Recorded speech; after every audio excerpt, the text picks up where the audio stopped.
Hello বন্ধুরা, Mala's gardening হ্যাভেনে আপনাদের সকলকে অনেক অনেক স্বাগত। আশা করি আপনারা সকলে অনেক ভালো আছেন। আমিও অনেক ভালো আছি, সাথে বাগানের নিত্য কাজে ব্যস্ত আছি। বন্ধুরা, আজকের ভিডিওতে আমরা দেখব রেন লিলি গাছের পরিচর্যা। ঠিক এই সময় থেকেই কিন্তু রেন লিলি গাছে ফুল আসা শুরু করে দেয়। কিন্তু যদি আপনার গাছে ফুল না আসে, তাহলে কী ধরনের পরিচর্যা করলে খুব শিগগিরই ফুল চলে আসবে আর গাছ ভরে পুরো বর্ষাকালের সিজনটা ফুল পাবেন, সেটাই আজকের ভিডিওতে আমি আলোচনা করব। বন্ধুরা, ওয়েদারটা তো খুবই ভালো, হঠাৎ করে অন্ধকারাচ্ছন্ন হয়ে এসেছে আর কিছুক্ষণেই মনে হয় বৃষ্টি হবে। আর বাগানে তো বেশ কিছু ফুল ফুটছে, কিন্তু আমার যে রেন লিলি ফুলের গাছটা সেটা রয়েছে এই যে একদম কোণাতে। তো কোণাতে থাকার কারণ, আর এখানে যেহেতু পৌঁছানো যায় না, তো গাছটাকে অত ভালোভাবে দেখতেও পাই না।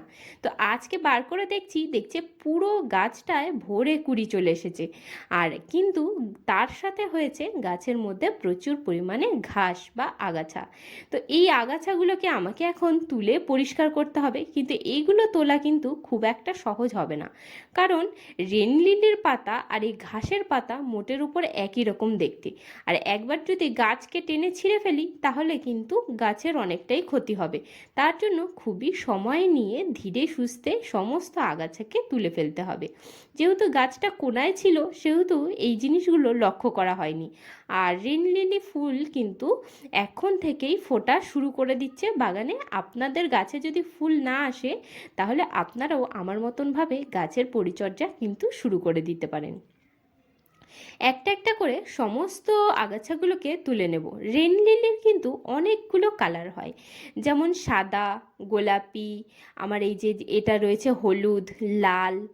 দেখতে কিন্তু খুবই সুন্দর লাগে। আমার এইটা সিঙ্গেল পেটেলড, আর ডবল পেটেলও রয়েছে কিন্তু ফোটে। আর একটু ফুলটার সাইজটা বড় সাইজেরও একটা হয় হাইব্রিড ভ্যারাইটির, সেটাও দেখতে কিন্তু অদ্ভুত সুন্দর লাগে।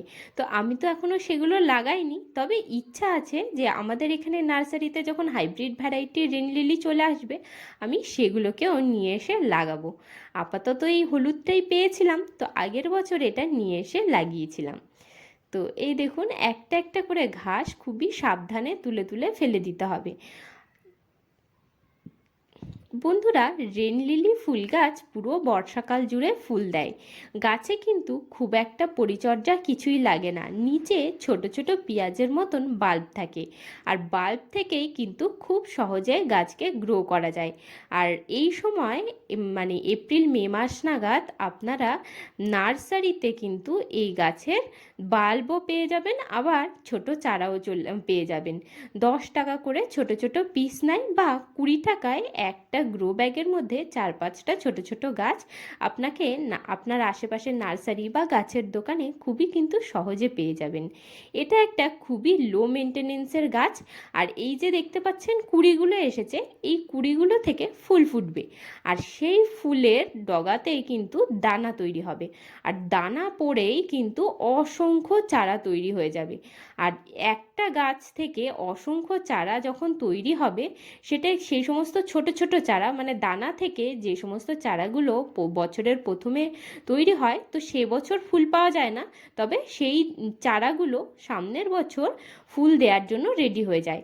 আর যদি একটু সাইজে বড় ধরনের বাল্ব আপনারা নার্সারি থেকে সংগ্রহ করতে পারেন, তাহলে যে বছর আপনারা লাগাচ্ছেন বাল্ব, সে বছরই কিন্তু গাছে ফুল ধরবে। আর দানা থেকে যদি চারা তৈরি করেন, তাহলে সামনের বছর পাবেন, কারণ দানা থেকে যে চারাটা তৈরি হয় সেই চারাটা একটু বড় হতে সময় লাগে।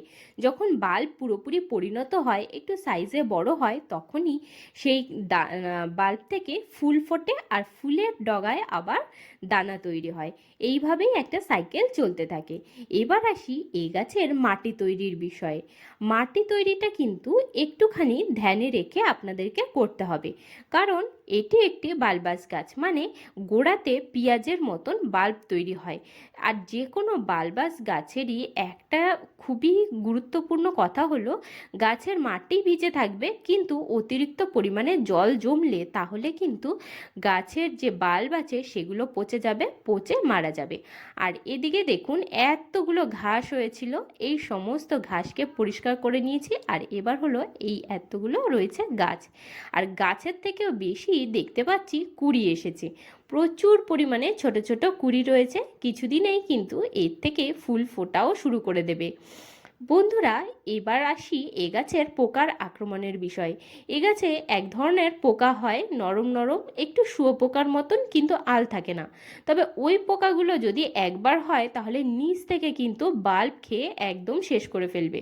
যদি আপনারা কেমিক্যাল কোনো প্রকারের বা পেস্টিসাইড ব্যবহার করেন তাহলে অবশ্যই করতে পারেন, নয়তো আরেকটা কাজ খুবই সহজে করে ফেলতে পারেন। যখনই দেখবেন পোকার আক্রমণ হয়েছে, সমস্ত বাল্বগুলোকে টব থেকে বার করে নিয়ে নতুন মাটিতে রিপোর্টিং করে দিন আর সমস্ত পোকাগুলোকে মেরে ফেলুন।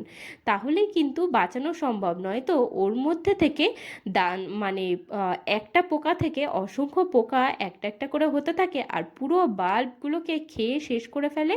তারপরে কিন্তু আর গাছ থাকে না, আর গাছ না থাকলে তো ফুলও হবে না।